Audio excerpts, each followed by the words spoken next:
Hello, hello, hello. Good morning and welcome back to yet another episode of the Unspoken Rules podcast. I'm your host, Sebastian, aka Rabid. I'm joined by the amazing and wonderful Montana, aka Wildcard, and of course, Mr. Blake Spillers. Good morning, boys.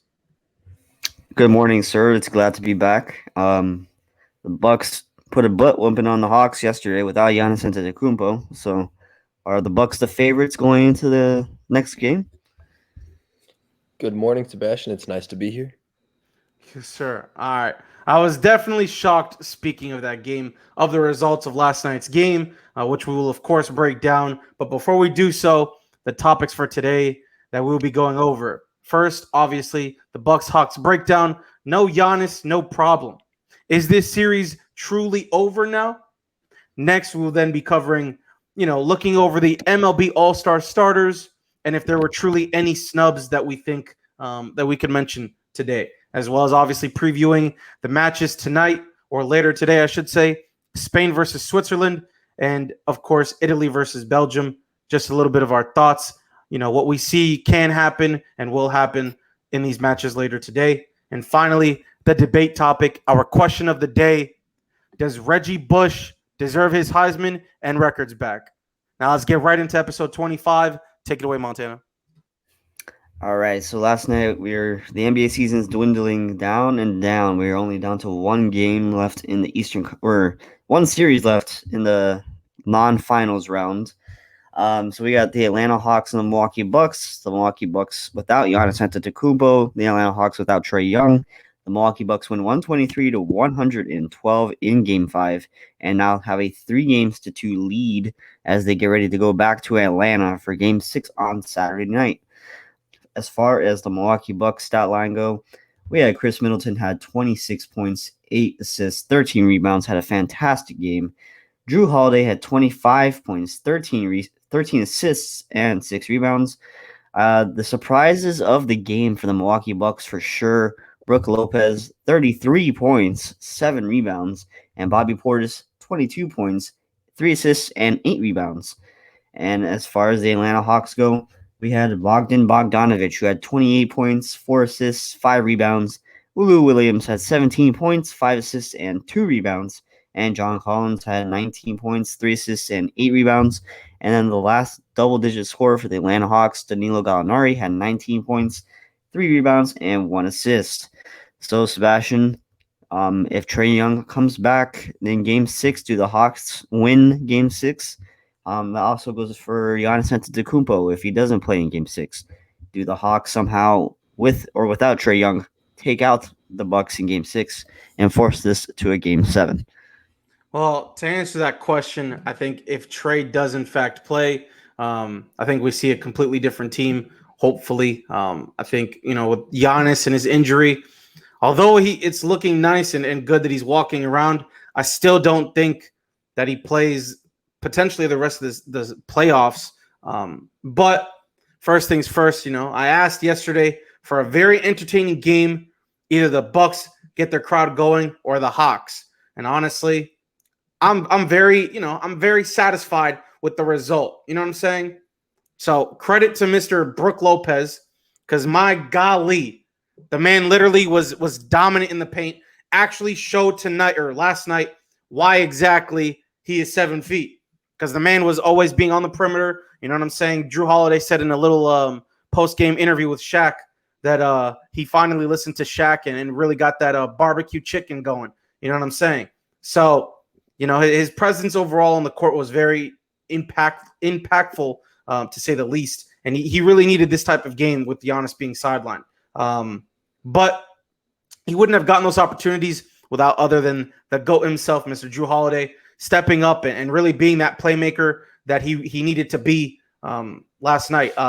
They also asked in that little post-game interview exactly why he's not this aggressive consistently. And he said, quote, "You're right. I get it from the guys here at the gym. My brothers all the time ask me the same thing. But with this series tied 2-2 and Giannis being out, I saw it was my time to shine and step up." So huge props to him, for just setting everyone up and doing what they need to win this ball game. Obviously, he did his thing defensively as well. Credit to freaking Chris Middleton. bro. Like that dude. I talk bad about him all the time, him being inconsistent and whatnot. But that man had some beautiful ass moves, and proved exactly why. Even though I don't like saying this, why he did in fact make that USA team. So credit to him, Drew Brook, and of course the Buford himself, Mr. Bobby Portis.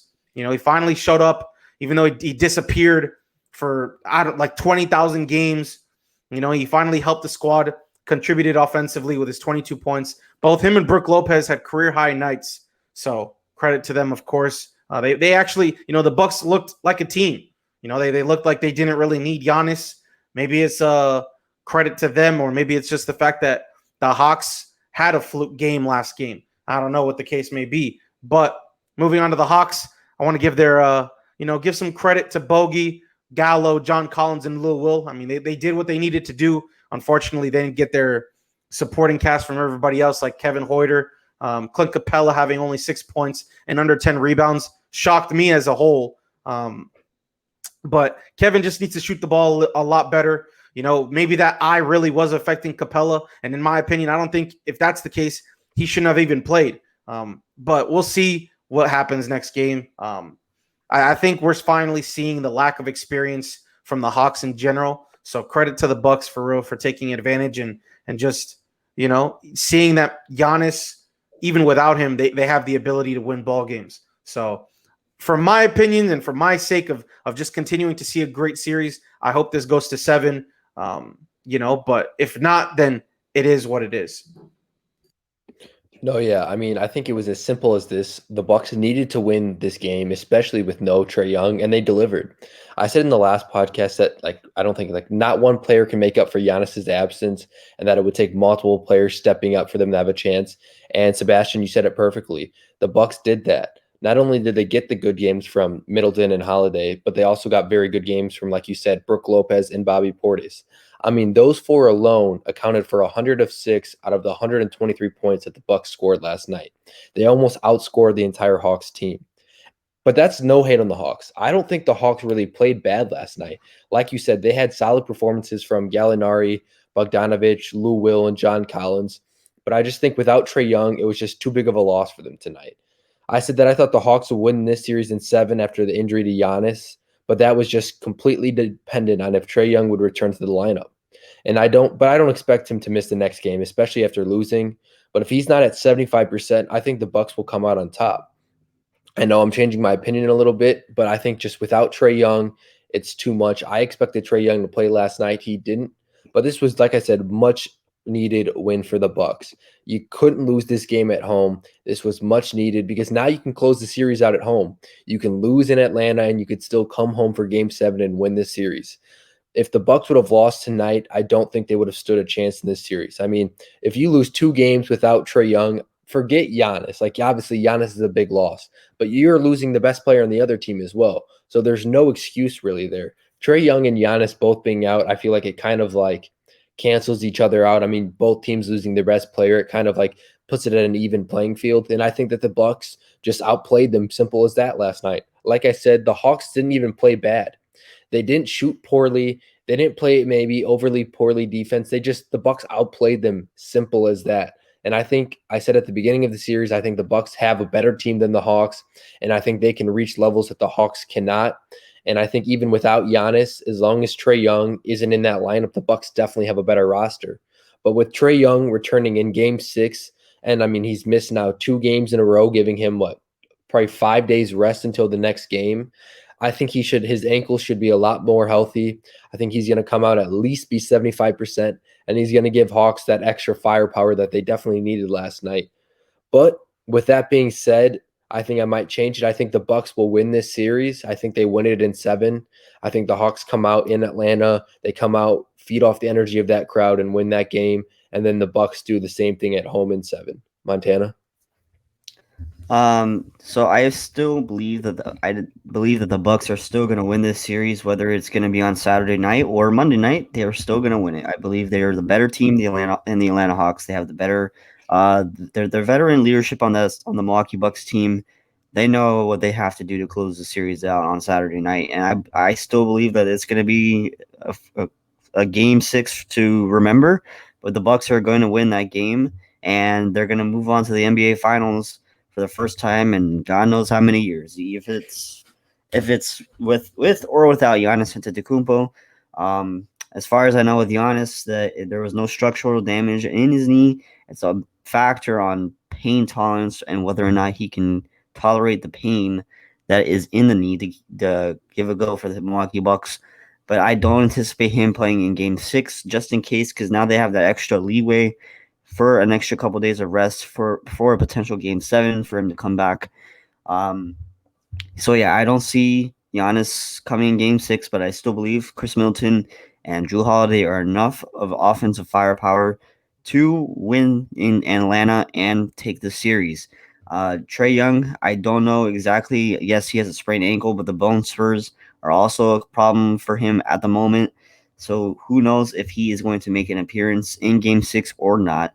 I know it's also about pain tolerance for him as well, on whether or not he can give it a go. But the Hawks are going to need his extra scoring punch to take the Game 6, because in Game 4, I believe that it was just a lucky game for a lot of those shooters. And last night they got exposed in Game 5. Yes, the offense was there, but the defense was not there. I remember in Game 4, Marv Albert saying that the Bucks looked lifeless out there, that they did not want to come. They didn't want to come to play, and in Game 5 they did come to play. So it's going to be interesting to see which Milwaukee Bucks team shows up in Game 6. Bobby Portis, I don't anticipate him doing what he did again. Neither do I anticipate Brook Lopez scoring 33 points. Did Clint Capella play yesterday? Yeah, he had 6 points and 8 rebounds. So it was his eye, I think, that was really the big factor of why he played so poorly. 100%. I think Clint Capella, was him not being in that game as much, was definitely a factor for why Brook Lopez was able to get all the points in the paint that he did. So it's interesting. I'm interested to see if Capella comes back in Game 6 at full force, play more than 21 minutes, be able to rebound the ball like he did before he got injured, and be a factor in the paint. Because that's, in my opinion, that's where the Bucks were able to feast in yesterday's game with Bobby Portis and Brook Lopez. So I just don't anticipate those guys giving that kind of performance again. So it's going to have to come down to someone like Pat Connaughton or Bryn Forbes. Someone has to be able to give them an extra scoring punch, maybe even PJ Tucker, because Chris Middleton and Jrue Holiday are definitely going to need the help as we move forward in the series and potentially the NBA Finals. Any other thoughts on this game before we move on? No, yeah, I think we No, tackled it sir. all. All right, so we move on from the Milwaukee Bucks and the Atlanta Hawks. The MLB All-Star teams, or All-Star starters, mind you, were announced yesterday. Sebastian, what do you got? Any info that we need to know about before I pull these rosters up? So I just have one stat, and then I'll wait until you finish talking about the starters to mention some snubs. But Mr. Tatis is the first. Oh, my bad. Mr. Tatis is the first Padres position player since 1998 to get an All-Star start. So I figured, I'd toss that in there. That's a very pretty cool stat, to say the least. Yeah. So let's go league by league here. So we got the National League.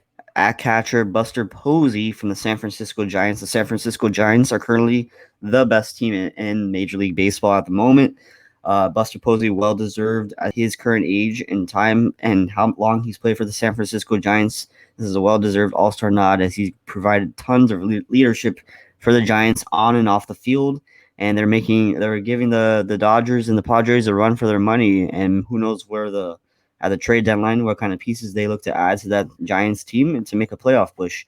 Freddie Freeman, the reigning National League MVP, rounds out the National League first base.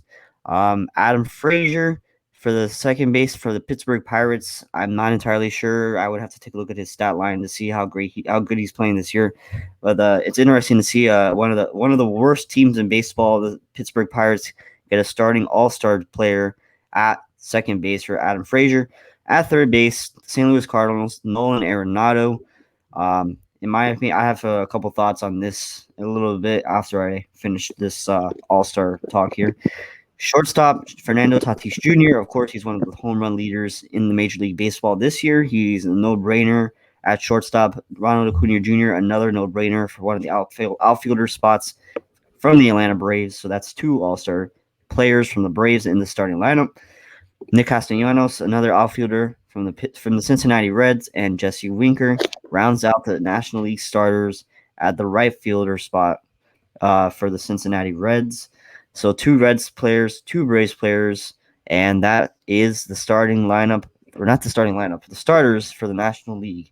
So what are you guys' thoughts on the National League starters? Well, you mentioned Adam Frazier. You were questioning him. He definitely deserves to be in the All-Star game this year. I mean, his stats this year, he's batting .327, and he's got an 11.1% strikeout rate. And considering where the league is turning to, where it's a lot of slugging and a lot of strikeouts, he's one of the hardest batters left to strike out. And I think he deserves a lot of credit. And obviously, he's on the Pirates, one of the worst teams in the league. So obviously, 1, people don't hear about him very often, and 2, like, no one just watches Pirates games. But if you're talking about, did someone else get snubbed? Ozzy Albies is probably the next best player for that position, and his stats were worse. I mean, he had a worse batting average. He batted .265 compared to Adam Frazier's .327, and I think compared with his batting average and his strikeout rate, I think Adam Frazier definitely deserves his first All-Star game start, regardless of what team he's on. I don't think it matters that he's on the Pirates. If you're having a good year, you're having a good year. I don't think that any of the starters, like you mentioned it, I don't think there's too many that stick out to me that say that they shouldn't be in the starting lineup over another player. Maybe, just maybe there were a few, but I just don't think, I think honestly, the MLB did a good job of picking their All-Star game starters. But yeah, huge shout out to Buster Posey. I mean, he took last year. I'm pretty sure he opted out of last year because of COVID. Yeah. And then he came out, and now he's batting .330 with 12 home runs at the start. I mean, that's a very good first half of the year for him, especially after missing an entire year of baseball. I did not expect him to come out and have as good of a year as he's having, especially, like you mentioned, Montana, at his age. But the Giants are playing very well. Shout out to not only Buster Posey, but shout out to the entire Giants roster. They're playing very well this year.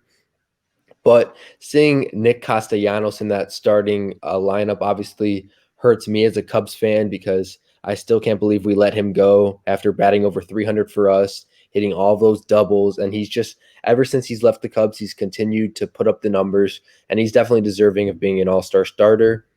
But yeah, looking at the rest of that National League roster and even the American League roster, I think, like I said, they did a pretty good job of picking the starters. There's quite a few first-time, not only starters, but first-time all-stars in the lineup.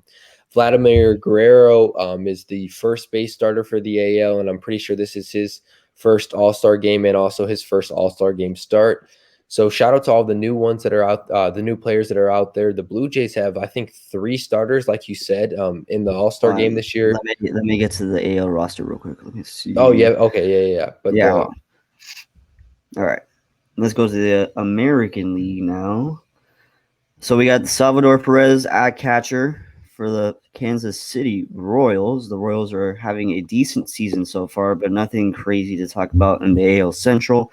For first base, Vladimir Guerrero Jr. for the Toronto Blue Jays, of course. Him and Shohei Ohtani, who is also in this lineup, are battling each other, as well as Fernando Tatis Jr. for the top home run spot in the major leagues. Marcus Semien, another Blue Jays player, rounding out at second base. Rafael Devers and Xander Bogaerts for the Boston Red Sox. The Red Sox are having a fantastic year in the AL East. I believe they're the leader in the AL East right now. They're playing really well, and that goes towards these 2 guys, Rafael Devers and Xander Bogaerts, who are playing at the top of their game for the Red Sox at the moment. Teoscar Hernandez, another Blue Jays player who has really come on this year as a slugger for the Toronto Blue Jays. He's getting a lot of home runs, and he's playing really well, and he's repping Canada proudly here in the American League, as the Blue Jays are fighting for a AL East division berth right now. As far as the outfielder spots go, 2 outfielder spots here that I believe did not deserve to be here. Not saying they're not good players, but they're just not having great seasons. Or Mike Trout, who's a starter for the American League, has been injured this whole entire year, which bodes to the fan voting here. Whether or not the fan voting should be a factor for the MLB All-Star team decisions is a question mark here, because you just took away a spot from someone else that could have been more deserving. Aaron Judge from the Yankees, who's not playing that great this year, in my opinion, took another outfielder spot from the American League. And then, of course, Shohei Ohtani, who rounds this out, a designated hitter, who's having a phenomenal year hitting and pitching. So that's a no-brainer there for the DH. So there's a couple here people on this roster who I believe probably shouldn't be here, not just because of their talent, but just because of their way they've been playing this year, whether it's injuries or performance on the field. No, yeah, Sebastian, if you want to. No, go ahead. You got it. Okay, yeah. I think you said it perfectly. We can see a couple players on there that are just one of the most popular players in the league, like Aaron Judge, like a Mike Trout. If Mike Trout obviously wasn't injured, he would be an all-star game starter. He always is. He's always got the stats to put up with it. But like you said, injuries this year have definitely held him back. I mean, I'm not sure exactly how many games he's been injured this year. I don't know that for a fact, but I know his stats are still continuing to be good. But like you said, if you're injured for a majority of the year, you shouldn't be an all-star game starter because you are taking that away from somebody else. And players like Aaron Judge, I mean, I'm not surprised that he's in there even with not having one of his best years, just because not only is he on the Yankees, but he's just one of the most popularized players in all of baseball right now. So him getting the fan vote to get put in there is not overly surprising because we see at least every year we see about one or two players that are in the starting lineup that probably don't deserve to be there. I remember for example, I remember when the Cubs were the best team in the league, 2016, and this is coming from me. They probably had like 5 starters that year, and maybe only 2 or 3 of them were deserving, and then 2 of them were voted on there just because they were overly popularized by Cubs fans.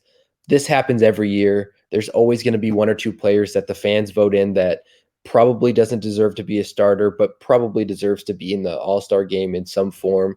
So that's why it doesn't bother me all that much, because even though Mike Trout and Aaron Judge probably don't deserve to be in there, the people that aren't in the starting lineup will still be in the All-Star game. So it's not the biggest snub. But with Mike Trout being injured, does his spot this is an honest question. Does his spot get replaced now that he's been voted as a starter? Like, will someone replace him as a starter and then someone else will get a roster spot? Or will he continue to have a roster spot? That's a great question. You're muted, Montana.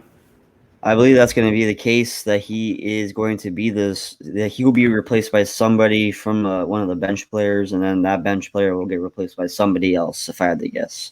For at least that topic, it'll probably, in my opinion, from what it looks like, because Teoscar, that's his name, right? I don't know how to pronounce his name. Hernandez, yeah. He only had 5,000 more votes ahead of Byron Buxton. So if anything, I feel like Byron might take that spot, or I guess they, with the injuries aside, he might take that spot. And then Brantley, with the 5th outfielder voted in, or whatever the case may be, will replace, all that crap, and it'll go up like that.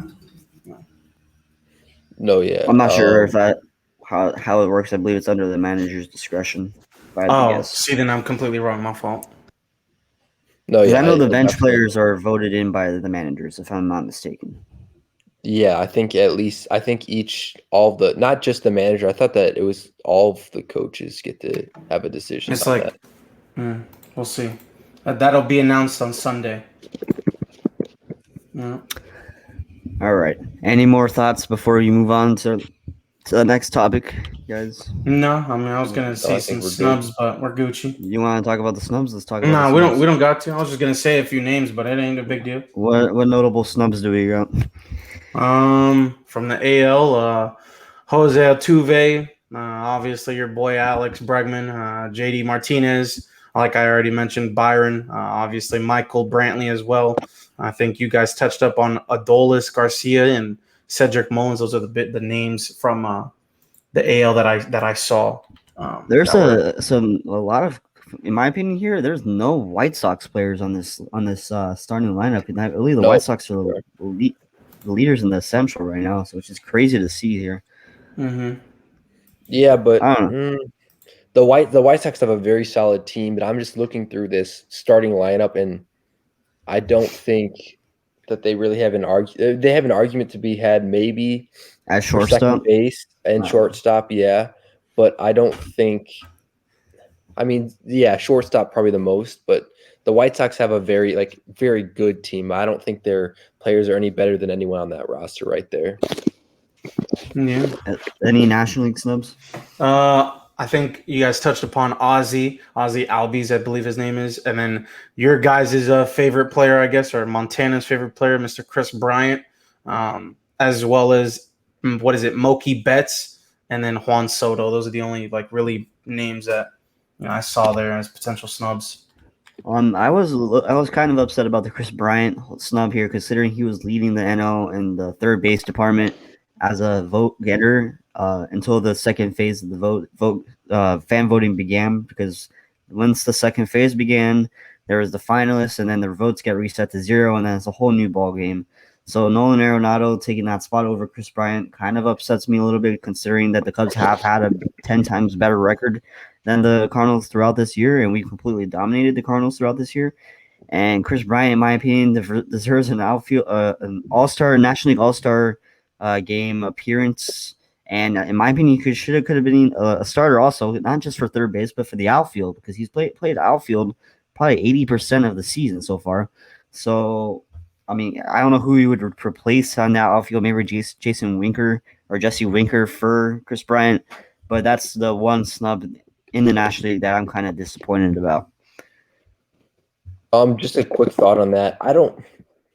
I love Chris Bryant, obviously, but I don't really think he got snubbed out of that starting lineup. I mean, Jesse Winker has better stats than he does. I mean, Jesse had a great year. I mean, he's batting .322. He's got 19 home runs, 48 RBIs. And then in comparison with Chris Bryant, I believe Chris Bryant's only batting about .260.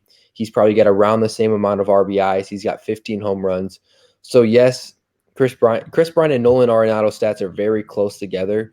So I wouldn't have been surprised if Chris Bryant would have gotten the nod over Nolan Arenado, but I don't think he was necessarily snubbed.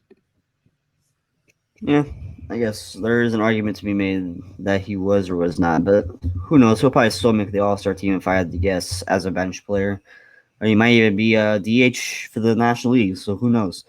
So I think that's going to be it for the MLB All-Star Game topic. The reserves are going to be announced on Sunday, as Sebastian mentioned before. So I'm sure on Monday's show we'll talk about the bench players and who was in snubs from the roster entirely.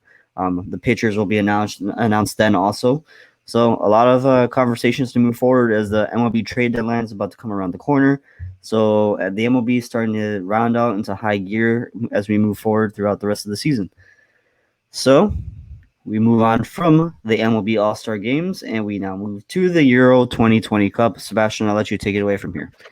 All right, so one big crazy thing that I didn't even realize until just now, word is out that Toni Kroos has officially retired from international football.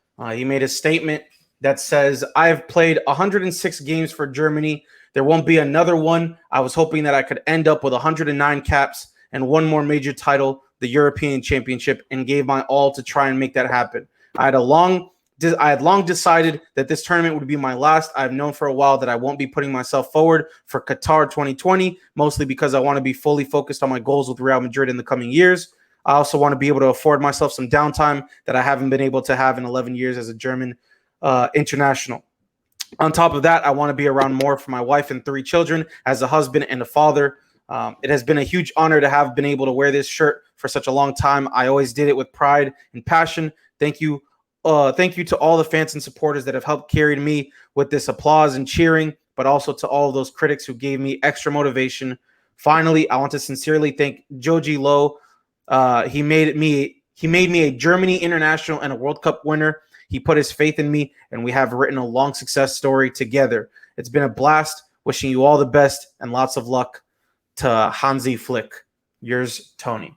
So it's crazy to just think about that this man, Toni Kroos, after his phenomenal career with Germany, has now ended. And so I just wanted to get you guys' thoughts really quick on that. I mean, go ahead, Dan.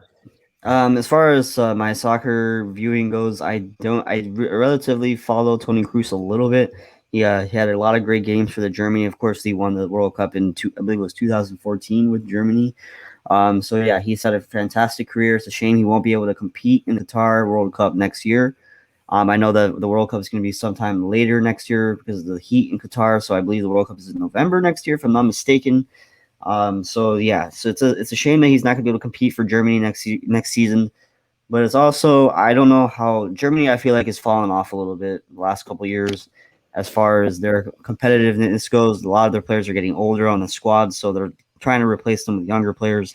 As the younger players get more seasoned and have more experience playing together, I believe Germany will rise back to the top of the heap as one of the soccer giants in the world. But it's Tony Cruz had a fantastic career for the international. Is there mentioning that he's going to continue playing for his regular club or no? Yeah. He wants to. He said it in a statement that he wants to fully commit to Real Madrid and deep dive into that and potentially just having some downtime finally. So it's just his main focus is Real Madrid now. Okay, so yeah, he's still going to be around in Real Madrid. Of course, Real Madrid is one of the top soccer teams in the world. So yeah, it's a blow for Germany, but it's still good that the fans of his are going to be able to see him play. But as soccer players get older, this is what happens in all international teams. As far as the basketball, soccer goes, they become less and less driven to compete for their international clubs, and they want to let someone younger, more hungrier, take that spot and propel the team for the future. So yeah, it's a shame that he's going to be gone, and it's a blow for Germany for sure, as for veteran leadership wise. But it's only going to benefit Germany in the long run as they're able to import younger players onto the squad as they prepare for the World Cup next year in Qatar. No, yeah, I mean, it's always a shame to see a great player like Tony leave his squad, even though he's going to continue playing for Real Madrid. It's a tough blow for Germany, obviously, because that's one of their better players, and he's not overly old. He's only 31, but I will never shame a player in any professional sport for taking time off for family. Family's always most important. Family always comes first. So if he thinks he needs more free time and that he's not getting to spend enough time with his family, then all hats off to him. Credit goes to him. If he needs to take time off for his family, then I'm all for it, even if it means him not being able to ever play for Germany again, which is, like you guys said, it's definitely a tough blow for Germany, but he's still going to be playing for Real Madrid. We're still going to be seeing him out there doing his thing. And like you said, Real Madrid is one of the best club teams in the nation, in the world. So he'll still be out there doing what he does best, and he deserves to have the time off. I mean, soccer, when you play for your world team and your club team, that's an all-year type of thing. You don't get much free time. And like in these other sports, a lot of players have, once their season is over, the off season every year gives them time to spend with their family. And it's soccer players don't get that every time, because if you're good enough to be playing for your world team and a club team, then like I said, you're probably playing all year round. And so for the fact that he wants to see his family, no hate on him for that. Like I said, all the credit goes to him for doing that. He's had a great career for Germany. Germany can't be upset because he's helped them. Like you said, he's won a World Cup for him. So like I said, shout out goes to him, and hopefully he enjoys having more time off. No, absolutely. It's always, like you said, it's always nice to see, people spending more time in family and realizing, there's more to life than the game of which, he's played so far, at least for Germany. So credit to him. He had a phenomenal career in the sense of being a part of that international team. But let's move forward really quick to the games, or I should say the matches later today. First off, of course, I believe the first game is Spain versus Switzerland. Yep. Yeah, so just a little bit of what I think. I have Spain obviously winning this game. Yes, it may have been a sluggish as of late from a lot of big name teams, such as France losing to Switzerland and whatnot. But I think we see a lot more poise out of the Spaniards and ultimately secure an advance on to the next round. My final score prediction is 2-1 Spain out of today's game or match. Sorry.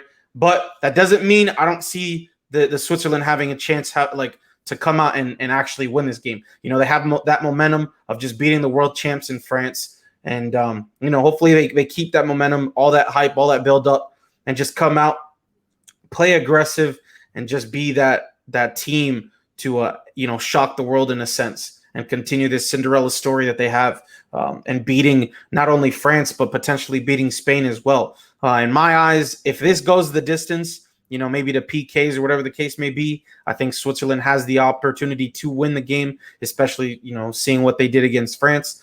And if it ends in regular time, I think it will go 2-1 Spain. But if it does go the distance, my thoughts are that Swiss has a chance to win this game. Montana? Yeah, so as far as that goes, I believe Spain is the favorite going into this, and they deservedly should be. I believe they're going to win the soccer match. Switzerland has had a great run so far through the tournament. Of course, beating France is no slouch. So it's gonna be an interesting game, but I still believe Spain's gonna put an end to the Cinderella run that Switzerland has been on, and move on to the semifinals of the tournament. No, yeah. I mean, I feel like in all sports, a lot of the time you see the underdog beat the overall favorite to win it, and then a lot of times they come out in their next match or game a little sluggish. They start off slow. They're kind of already they're running off of that high of winning against the best team in France, and maybe they're going to come out a little slow, and that's how they don't win this game against Spain.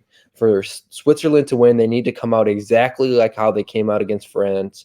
Don't be scared of the team being better than you. You got to come out aggressive. You got to come out not looking to not lose the game, but to win the game. A lot of times in these matches, you see the underdog in soccer. They're coming out just trying not to lose the game. Don't let the game get out of hand. Try and have a chance at the end. But I don't think that Switzerland has a chance to win that way. I think if Switzerland wants to win this match, they need to come out and start aggressive from the minute that the ball gets kicked off. And I think that Switzerland has a chance to pull off the upset here. I know Sebastian and Montana are both rolling with Spain, but I think it's going to be a high-scoring match, and I think Switzerland comes out on top, actually. I think Switzerland keeps it rolling. I think they win this match 3-2, and they go on and face do they face the winner of Belgium and then Italy? Yep. Yeah. And then that kind of gets us into the next match where I guess I can start us off since I'm already talking. We've got Belgium going against Italy, which is the match of the day, honestly. I mean, you have two very solid teams. Italy hasn't seemed to be challenged very much so far in the Euro Cup so far. They've, I think, only given up one goal to Austria, and they've been kind of scoring at ease. But I think Belgium is just going to be a lot tougher of a matchup for them. Belgium's not going to be giving them easy goals. We know Belgium can score, is what we've seen in other matches. And I think I really like Belgium to come out on top in this. I think Italy is probably the favorite in this match, but I like Belgium to come out on top because I think Belgium's on fire right now. They're going to come out. Italy hasn't played a tough match so far. Belgium kind of has been tested by decent teams. I think Belgium's going to come out on top, and they're just going to shock Italy. I think Belgium's going to start out early, get an early lead, and they're just going to be able to hold on to that the whole match.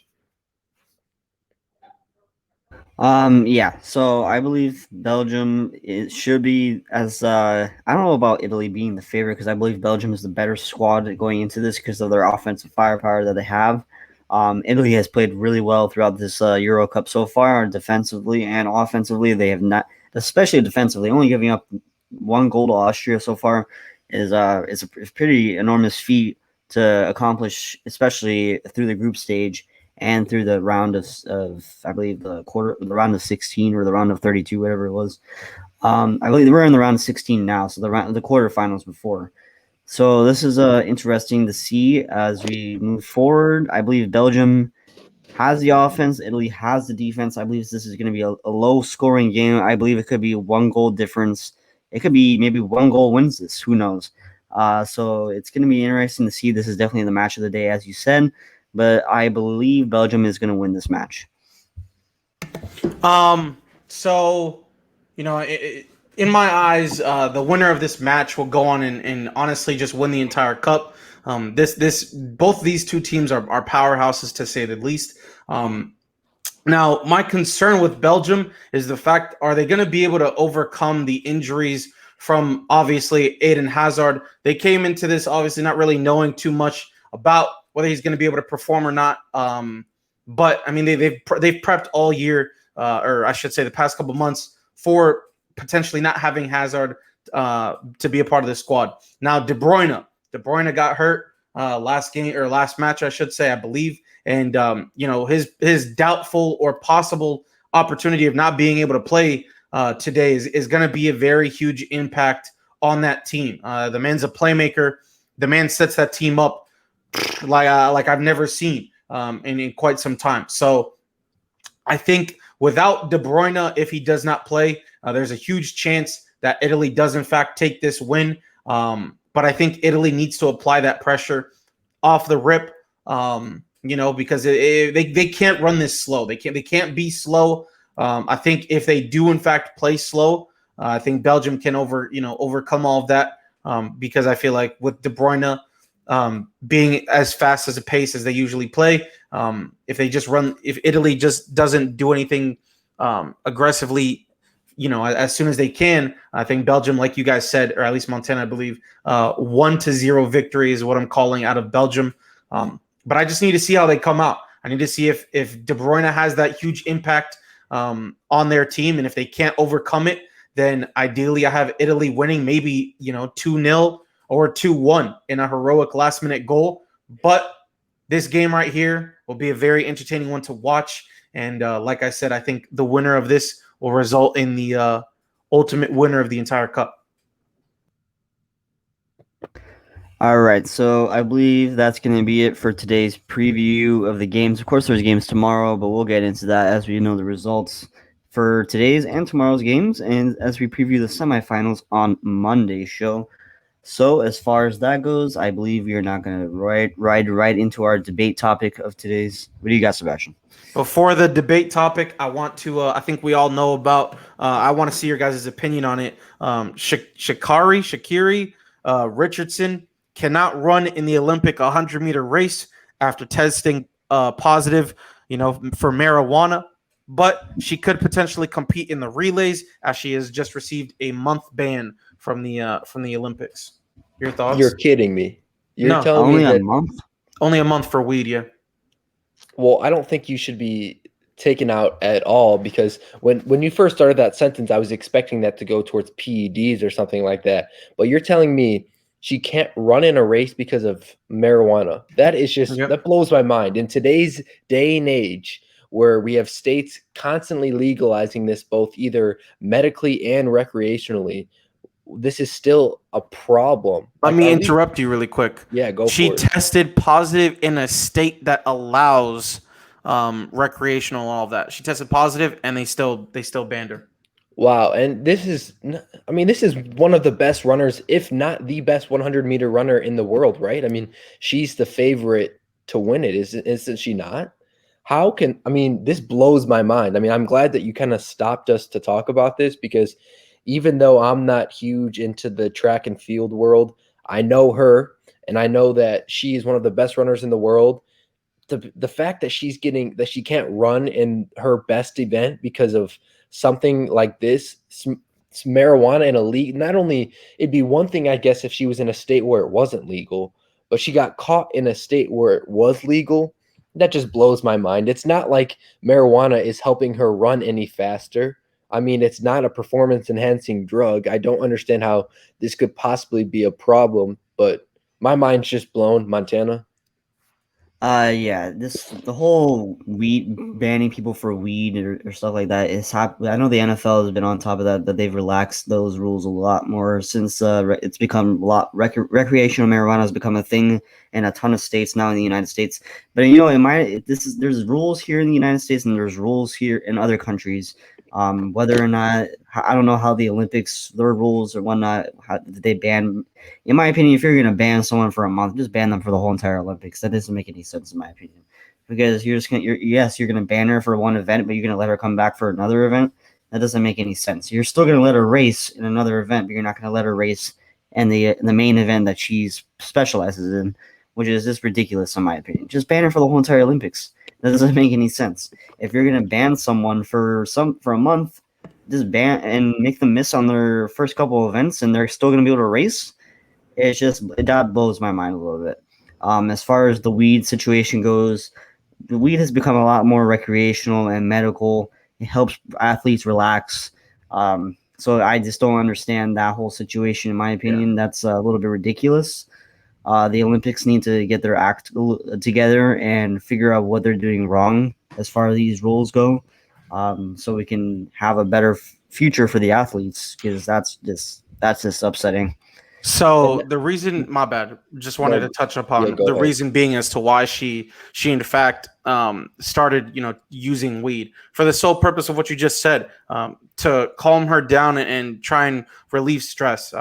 Recently, her mother just passed away, and so she decided ultimately to use weed to kind of just like relieve stress and just calm her down. And it's, I mean, honestly, it's better her using weed than her using any other pills or any sort of alcohol or whatever the case may be, to lead her to go down a bad path. So ultimately, with like what you guys are saying, medically, recreational, like all that crap, like I just don't understand exactly why she's getting a month ban. It just doesn't make sense why she even got a ban to begin with, especially being in a state of which it's allowed.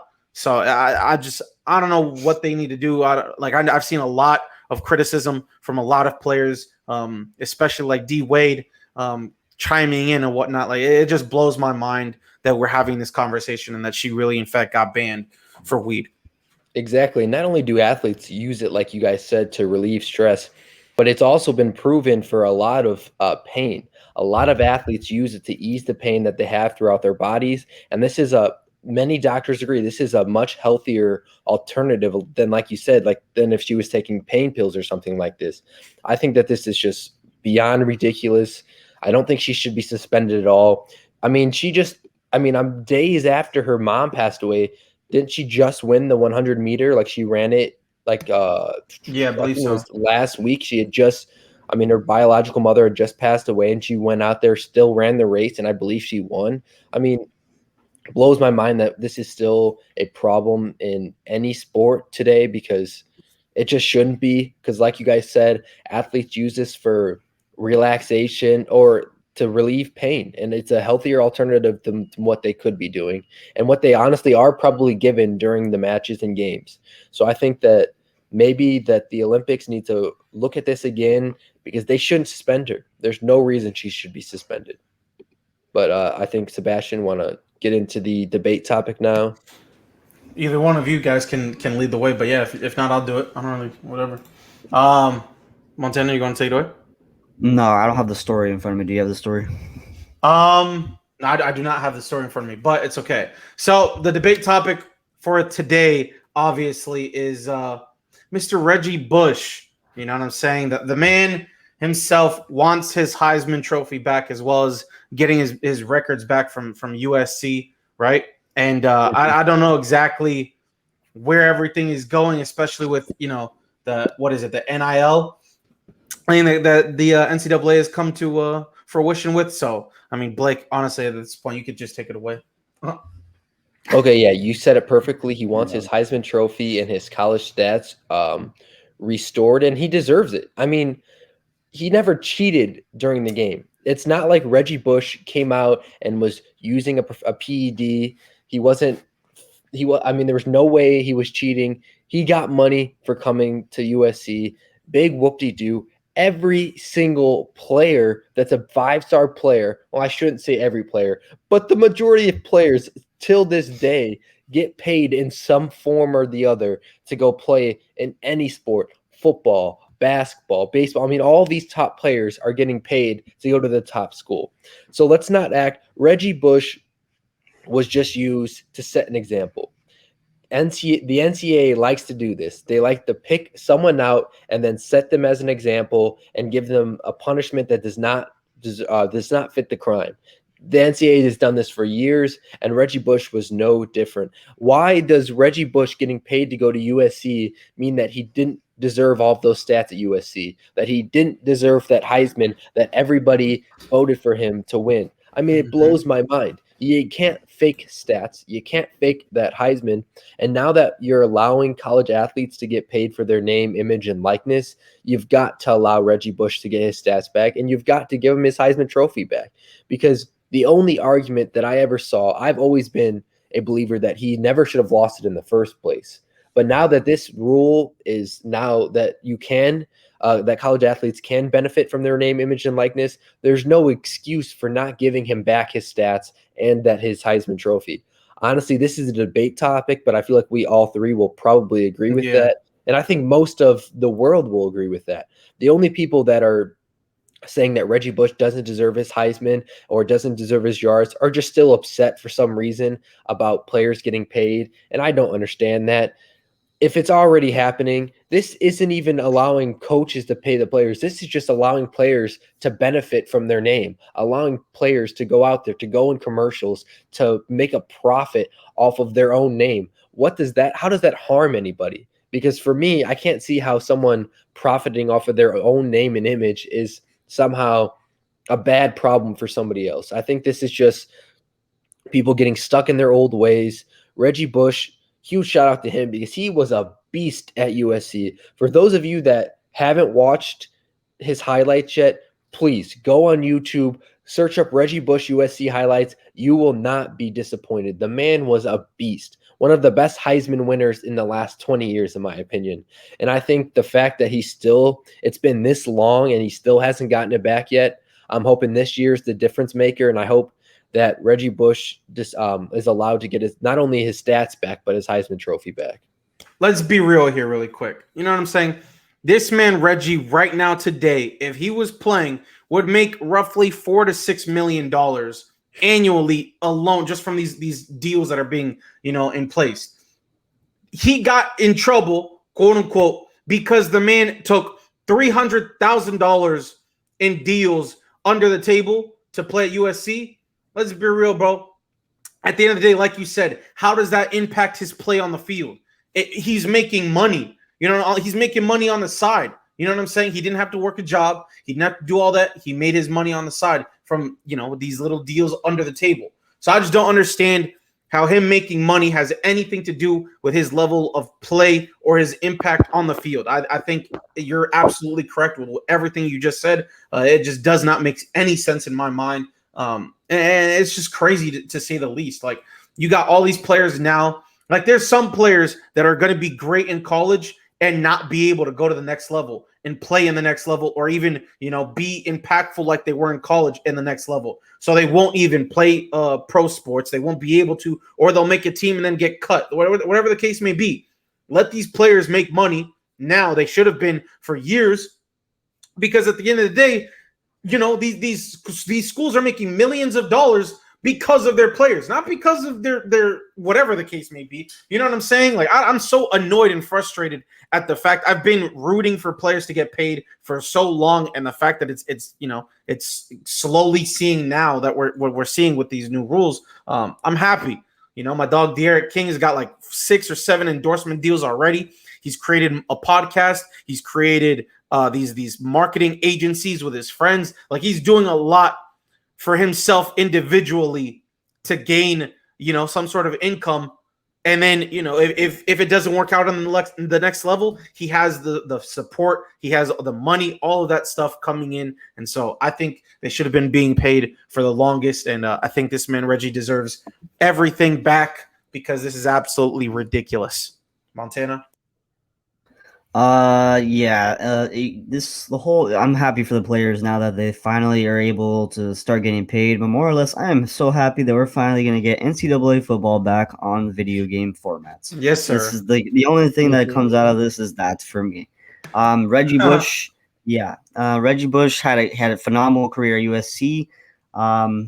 He deserves those stats, because his stats getting taken away is ridiculous in my opinion, and getting his Heisman taken away is ridiculous in my opinion also, because all the hard work that he put in for those years gets stripped away just because he took money from someone that he wasn't supposed to take money from at the time. That's just ridiculous. And now that you're going to let people get paid for their image and the likeness now, and you're not going to look back at all the players that you've wronged in the past, it's not just Reggie Bush, but there's been tons of players that have been wronged in the past because of these rules. And it's upsetting to see that the NCAA is still not. I know Reggie Bush is trying super hard to get his stuff reinstated, but I know the NCAA is really fighting him hard on this. You could say that this happened in years before these rules were in place. So that's their argument right now, but I don't believe that their argument is valid in that case. because the rules have changed now. I mean, you're what if the rules were today were the same back then? A lot of things would have been different for a lot of players. So yeah, Reggie Bush, in my opinion, he deserves that Heisman. He deserves his stats back. He needs to be reinstated in the record books as one of the best running backs in college football history. No, yeah, I mean, 100% agree. Go ahead, Sebastian. You got Oh your no, finger it has up. absolutely nothing to do with this, but just news just broke that Hersey Miller, incoming Tennessee State freshman and son of Master P, is signing a deal with Web Apps America for $2 million. Miller will be a brand ambassador for the tech company who is committed to supporting HBCU leaders. And yeah, apparently Master P is telling TMZ that the deal with Web Apps America is a 4-year deal worth $2 million. Wow, I mean, huge shout out to that. 19-year-old. Huge shout out to that 19-year-old. I mean, if he's Master P's son, he probably doesn't need the money. But hey, huge shout out for chasing your bag. But I think Sebastian said it perfectly before that last statement. There are so many players in college sports that aren't going to go pro. The majority of them won't. So why can't they give themselves some sort of income off of, like, I mean, it doesn't make sense. This has never been a rule because, like I said, there are so many players that aren't going to make it pro that this allows them to make income not only while they're in college, but also while they're out of college. It gives them a second option. It gives them to continue to maybe talk about the sports that they love, to view the sports that they love, but by also making money doing it. I think that this is a perfect rule. I've been wanting this rule to change for years now, and Montana said it perfectly. I can't wait for the new NCAA football game to come out because I'm sure, I mean, NCAA football was always better than Madden, in my opinion. Not just now NCAA football, NCAA basketball too. and oh my, we haven't had that since game. NCAA 10. I mean, talk about a long time since having one of those games. But anyways, like I said, these players deserve to be able to make money off their name. And guess what? Why should the schools care? I mean, for me, the reason that schools care about this so much is because they think that they're the only ones that deserve to be making money off of these students' names. They're the only ones that should be making money, not the students, not anyone else, because guess what? They're the big dogs. They're the college that you're playing at. You shouldn't be able to use their image without their permission. Whatever, get over yourselves. The amount of money that schools make off of sports alone is ridiculous. I mean, there should be no complaints. They're making enough. For example, a Power 5 school is making enough money from either one sport that covers the rest of their sports for the whole year. I mean, the fact that they don't want players to be able to make their own money, it just, like I said, they just want to make all the money themselves. It's as simple as that. The NCAA has always been greedy. They always have rules that only benefit themselves and don't ever benefit the players. They like to throw the word amateur out there, and they like to use that word to discredit the players in some way, saying that they're not professionals, they don't deserve to be making money off their own name, which is ridiculous. The word amateur is so overly used by the NCAA, and I'm glad that this rule is finally a part of all sports, and I'm glad that players are finally able to make money off of something that they have deserved to make money off of their entire lives. Yeah, of course. Sebastian, any other thoughts on this? No, I mean, you guys have touched upon everything, and I agree completely. Yeah, so a lot of things are about to change now in the NCAA going forward. The players are finally getting paid, and this is a good thing for them. As far as that goes, I think that's going to be the end of today's Unspoken Rules number 25. If you guys haven't already on the audio platforms, leave a follow, leave a review, leave a rating. If you guys are watching on YouTube later in the day or whatnot, subscribe to the channel, like the video, leave a comment in the comment section. Tell us what we can do to improve the show. As far as that goes, I am Montana. You can find me on Instagram and Twitter at Wildcard Movies. Sebastian, where can they find you? Rabbit FL everywhere. Blake. And they can find me at Blake Spillers on everywhere. Alrighty, that's going to be it for Unspoken Rules number 25. We will see you guys on Monday for episode 26. Have a great weekend, everyone. Enjoy the sports. We'll see you all Monday. Peace. See you guys.